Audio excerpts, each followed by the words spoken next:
36 जिल्हे पाठ करणे शक्य होते का आपल्याला? नाही. मग त्यावेळेस काय करायचं? एकदम सोपी पद्धत वापरायची आणि 36 जिल्ह्यांची नाव आपण लिहू शकतो. बघा काय केलं आपण?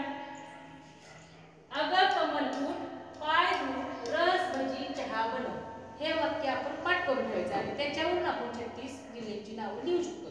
बघा त्या जे वाक्य आहे त्याचं पहिलं अक्षर आपण काय केलंय?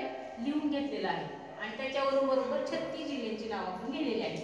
बघा अहमदनगर अमरावती अकोला, गडचिरोली गोंदिया, कोल्हापूर, मुंबई शहर मुंबई उपनगर, लातूर, उस्मानाबाद ज्याचं नाव आता धाराशिव झालेलं आहे, ठाणे, पुणे पालघर आणि परभणी, यवतमाळ, धुळे, रत्नागिरी रायगड, संभाजीनगर औरंगाबादचं नाव संभाजीनगर झालेलं आहे, सिंधुदुर्ग सांगली सातारा आणि सोलापूर,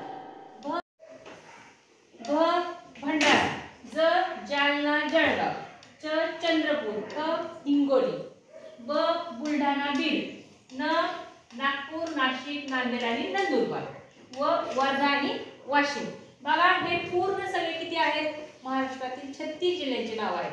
बघा आपण मोजून बघूया का? 1 2 3 4 5 6 7 8 9 10 11 12 13 14 15 16 17 18 19 20 21 22 23 24 25 26 27 28 29 30 31 32 33 34 35 आणि 36 अशा प्रकारे आपण महाराष्ट्रातील 36 जिल्ह्यांची नावं न पाठ करता सोपी ट्रिक वापरून लिहू शकतो.